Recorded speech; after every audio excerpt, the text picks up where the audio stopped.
ओम श्री सांब शिवाय नमः।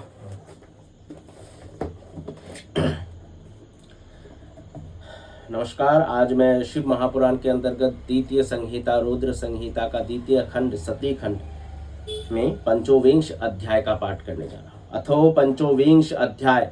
श्री शिव के द्वारा गोलक धाम में श्री विष्णु का गोपेश के पद पर अभिषेक, श्री राम द्वारा सती के मन का संदेह दूर करना, शिव द्वारा सती का मानसिक रूप से परित्याग। श्री राम बोले, देवी, प्राचीन काल में एक समय परम सृष्टा भगवान शंभु ने अपने परम धाम में विश्वकर्मा को बुलाकर उनके द्वारा अपनी गौशाला में एक विस्तृत तथा रमणीय भवन बनवाया और उसमें एक श्रेष्ठ सिंहासन का भी निर्माण कराया। उस सिंहासन पर भगवान शंकर के विघ्न निवारणार्थ विश्वकर्मा द्वारा एक छत्र बनवाया जो बहुत ही दिव्य, सदा के लिए अद्भुत और परम उत्तम था। उसके बाद उन्होंने इंद्र आदि देवगणों, सिद्धों, गंधर्वों, नागों तथा संपूर्ण उपदेवों को भी शीघ्र वहां बुलवाया। समस्त वेदों, आगमों, ब्रह्मा जी के पुत्रों, मुनियों तथा अप्सराओं सहित अनेक प्रकार की वस्तुओं से युक्त समस्त देवियों को भी आमंत्रित किया। इनके अतिरिक्त देवताओं, ऋषियों, सिद्धों और नागों की मंगलकारिणी 16 कन्याओं को भी बुलवाया। हे मुने, उन्होंने वीणा, मृदंग आदि नाना प्रकार के वाद्यों को बजाकर सुंदर गीतों द्वारा महान उत्सव करवाया। संपूर्ण औषधियों के साथ राज्याभिषेक के योग्य द्रव्य, प्रत्यक्ष तीर्थों के जलों से भरे हुए 5 कलश तथा बहुत सी दिव्य सामग्रियों को भगवान शंकर ने अपने पार्षदों द्वारा मंगवाया और वहां उच्च स्वर से वेद मंत्रों का घोष करवाया। हे देवी, भगवान विष्णु की पूर्ण भक्ति से महेश्वर देव सदा प्रसन्न रहते हैं। इसीलिए प्रसन्नचित होकर वैकुंठ धाम से श्री हरि को बुलाकर शुभ मुहूर्त में उन्हें श्रेष्ठ सिंहासन पर बैठाकर महादेव जी ने स्वयं ही प्रेम पूर्वक उन्हें सब प्रकार के आभूषणों से विभूषित किया। उनके मस्तक पर मनोहर मुकुट बांधकर और उत्सव मंगलाचार करके महेश्वर ने स्वयं ब्रह्मांड मंडप में श्री हरि का अभिषेक किया और उन्हें अपना वो सारा ऐश्वर्य प्रदान किया जो वे दूसरों को नहीं देते थे। तदंतर भक्तवत्सल स्वतंत्र शंभु ने श्री हरि का स्तवन किया। तत्पश्चात अपनी पराधीनता, भक्त परवशता को सर्वत्र प्रसिद्ध करते हुए लोककर्ता ब्रह्मा जी से कहा। महेश्वर बोले, लोकेश, आज से मेरी आज्ञा के अनुसार ये विष्णु हरि स्वयं मेरे वंदनीय हो गए। इस बात को सभी सुन ले। हे तात, आप संपूर्ण देवता आदि के साथ इन श्री हरि को प्रणाम कीजिए और ये वेद मेरी आज्ञा से मेरे ही तरह इन श्री हरि का वर्णन करे। श्री राम बोले, विष्णु की भक्ति से प्रसन्नचित हुए वरदायक भक्त वत्सल्य रुद्रदेव ने ऐसा कहकर स्वयं ही गरुड़ ध्वज श्री हरि को प्रणाम किया। तदंतर ब्रह्मा आदि देवताओं, अन्य सभी देवों, मुनियों और सिद्धों आदि ने भी उस समय श्री हरि की वंदना की। इसके बाद अत्यंत प्रसन्न हुए भक्त वत्सल महेश्वर ने देवताओं के समक्ष श्री हरि को महान वर प्रदान किए। महेश्वर बोले, हे हरे, आप मेरी आज्ञा से संपूर्ण लोक के कर्ता, पालक, संहारक, धर्म, अर्थ, काम के दाता तथा अन्याय करने वालों को दंड देने वाले होंगे। आप महान बल पराक्रम से संपन्न जगत पूज्य जगदीश्वर होंगे और कहीं कहीं मुझसे भी अजय होंगे। आप मुझसे मेरी दी हुई 3 प्रकार की ये शक्तियां ग्रहण करें। इच्छा आदि की सिद्धि, अनेक प्रकार की लीलाओं को प्रकट करने की शक्ति और तीनों लोक में नित्य स्वतंत्र रहने की शक्ति। हे हरे, आपसे द्वेष करने वाले निश्चय ही मेरे द्वारा प्रयत्न पूर्वक दंडनीय होंगे। हे विष्णु, मैं आपके भक्तों को उत्तम मोक्ष प्रदान करूंगा। आप इस माया को भी ग्रहण करें जिसका निवारण करना देवता आदि के लिए भी कठिन है और जिससे मोहित होने पर यह विश्व जर रूप हो जाएगा। हरे, आप मेरी बाई भुजा है और विधाता दाहिनी भुजा है। आप इन विधाता के भी उत्पादक और पालक होंगे। मेरे हृदय रूप जो रुद्र है वही मैं हूँ, इसमें संशय नहीं है। मैं रुद्र आपके और ब्रह्म आदि देवताओं के भी निश्चय ही पूज्य है।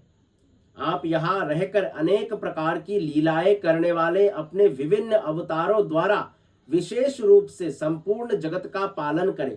मेरे लोक में आपका ये परम वैभवशाली और अत्यंत उज्जवल स्थान गोलक नाम से विख्यात होगा। हे हरे, भूतल पर जो आपके अवतार होंगे वे सबके रक्षक और मेरे भक्त होंगे। मैं उनका दर्शन करूंगा, वे मेरे वर से सदा प्रसन्न रहेंगे।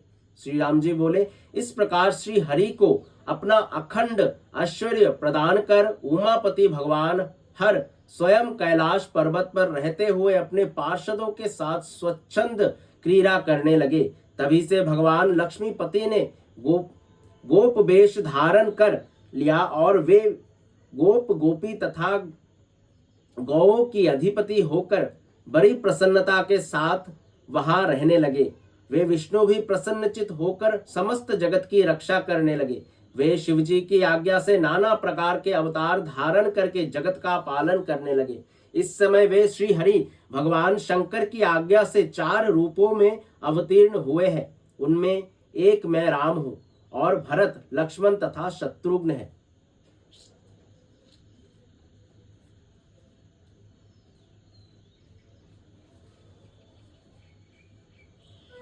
हे देवी, हे सती, मैं पिता की आज्ञा से सीता और लक्ष्मण के साथ वन में आया हूं और भाग्यवश इस समय मैं दुखी हूं।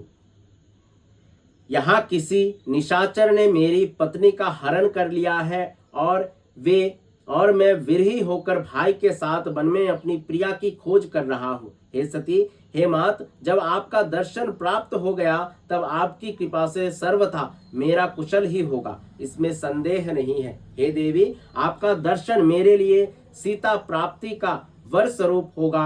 आपकी कृपा से उस दुख देने वाले पापी राक्षस को मारकर मैं सीता को प्राप्त कर लूंगा, इसमें संदेह नहीं है। आज मेरा महान सौभाग्य है जो आप दोनों ने मुझ पर कृपा की। जिस पर आप दोनों दर्यार्थ हो जाए वह पुरुष धन्य और श्रेष्ठ है। इस प्रकार बहुत सी बातें कहकर कल्याणमयी सती देवी को प्रणाम करके रघुकुल शिरोमणि श्री राम उनकी आज्ञा से उस वन में विचरण करने लगे। पवित्र हृदय वाले राम की शिव भक्ति परायण तथा शिव प्रशंसा परक बात सुनकर सती मन ही मन बहुत प्रसन्न हुई। तदंतर अपने कर्म को याद करके उनके मन में बड़ा शोक हुआ। उनकी अंग कांति फीकी पड़ गई और वे उदास होकर शिवजी के पास लौट आई। मार्ग में जाती हुई देवी सती बारंबार चिंता करने लगी कि मैंने भगवान शिव की बात नहीं मानी और श्री राम के प्रति कुत्सित बुद्धि कर ली। अब शंकर जी के पास जाकर उन्हें क्या उत्तर दूंगी। इस प्रकार के विचार करने पर उन्हें बहुत पश्चाताप हुआ।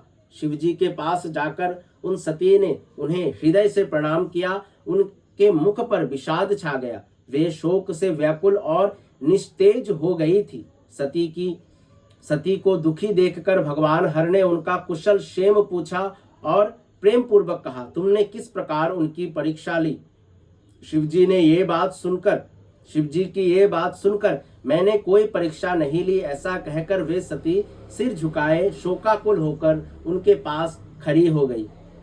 इसके बाद महायोगी तथा अनेक वेद लीला करने में प्रवीण भगवान महेश्वर ने मन में ध्यान लगाकर दक्ष पुत्री सती का सारा चरित्र जान लिया। उन्हें अपनी उस प्रतिज्ञा का स्मरण हो गया जिसे हरि के विशेष आग्रह करने पर मर्यादा प्रतिपालक उन रुद्र ने विवाह के लिए देवताओं के द्वारा निवेदन किए जाने पर पूर्व में किया था। उन महाप्रभु के मन में विषाद उत्पन्न हो गया। तब धर्मवक्ता, धर्मकर्ता तथा धर्म रक्षक प्रभु ने अपने मन में कहा। शिवजी बोले, यदि मैं सती से अब पूर्ववत स्नेह करूं तो लोक लीला का अनुसरण करने वाले मुझ शिव की महान प्रतिज्ञा ही नष्ट हो जाएगी। ब्रह्मा जी बोले, इस प्रकार मन में अनेक तरह से विचार कर वेद और धर्म के प्रतिपालक शंकर जी ने हृदय से सती का त्याग कर दिया, किंतु अपनी प्रतिज्ञा को नष्ट नहीं किया। तत्पश्चात परमेश्वर शिव जी मन से सती को त्याग कर अपने कैलाश पर्वत की ओर चले दिए। उन प्रभु ने अपने निश्चय को किसी के सामने प्रकट नहीं किया। मार्ग में जाते हुए महेश्वर को अन्य सबको तथा विशेषकर सती को सुनाते हुए आकाशवाणी हुई। आकाशवाणी बोले, हे परमेश्वर, आप धन्य है, इस त्रिलोकी में आपके समान कोई भी नहीं है जिसने आज तक ऐसी प्रतिज्ञा की हो। आप महायोगी तथा महाप्रभु है। ब्रह्मा जी बोले, ये आकाशवाणी सुनकर कांति से ही हीन देवी सती ने शिव से पूछा, हे नाथ, आपने कौन सा प्रतिज्ञा की है? हे परमेश्वर, मुझे बताइए। सती के इस प्रकार पूछने पर भी सबका हित करने वाले प्रभु ने पहले अपने विवाह के विषय में भगवान विष्णु के सामने जो प्रतिज्ञा की थी उसे नहीं बताया। हे मुने, उस समय सती अपने प्राण वल्लभ पति भगवान शिव का ध्यान करके प्रियतम के द्वारा अपने त्याग संबंधी समस्त कारण को जान गई। शंभु ने मेरा त्याग किया है, इस बात को जानकर दक्ष कन्या सती बार बार श्वास भरती हुई शीघ्र ही अत्यंत शोक में डूब गई, बारंबार सिसकने लगी। सती के मनोभाव को जानकर प्रभु शिव ने उनके लिए जो प्रतिज्ञा की थी उसे गुप्त ही रखा और वे दूसरी बहुत सी कथाएं कहने लगे। इस प्रकार नाना प्रकार की कथाएं कहते हुए वे सती के साथ कैलाश पर जा पहुंचे और श्रेष्ठ आसन पर स्थित हो समाधि लगाकर अपने स्वरूप का ध्यान करने लगे। सती अत्यंत व्याकुल चित्त होकर अपने धाम में रहने लगी। हे मुने, शिवा और शिव के उस चरित्र को किसी ने नहीं जाना।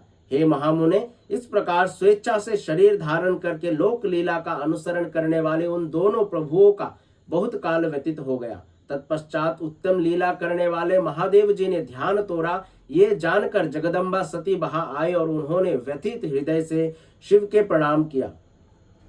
प्रणाम किया। उदार चित्त वाले शंभु ने उन्हें अपने सामने बैठने के लिए आसन दिया और बेवरे प्रेम से बहुत सी मनोरम कथाएं कहने लगे। उन्होंने वैसी ही लीला करके सती के शोक को तत्काल दूर कर दिया। वे पूर्ववत सुखी हो गई। फिर भी शिवजी ने अपनी प्रतिज्ञा को नहीं तोड़ा। हे तात, परमेश्वर शिवजी के विषय में ये कोई आश्चर्य की बात नहीं समझनी चाहिए। हे मुनि लोग शिव और शिवा की ऐसी ही कथा कहते हैं। कुछ मूर्ख लोग उन दोनों में वियोग मानते हैं, परंतु उनमें वियोग कैसे संभव है? शिवा और शिव के वास्तविक चरित्र को कौन जान सकता है? वे दोनों सदा अपनी इच्छा से क्रीड़ा करते हैं, भांति भांति की लीलाएं करते हैं। सती और शिव वाणी और अर्थ की भांति एक दूसरे से नित्य संयुक्त है। उन दोनों में वियोग होना असंभव है। उनकी इच्छा से ही लीला में वियोग हो सकता है। इस प्रकार श्री शिव महापुराण के अंतर्गत द्वितीय रुद्र संहिता के द्वितीय सती खंड में सती वियोग वर्णन नामक 25वां अध्याय पूर्ण हुआ। धन्यवाद। सांब सदाशिव सांब, सदाशिव सांब, सदाशिव हर शंभु।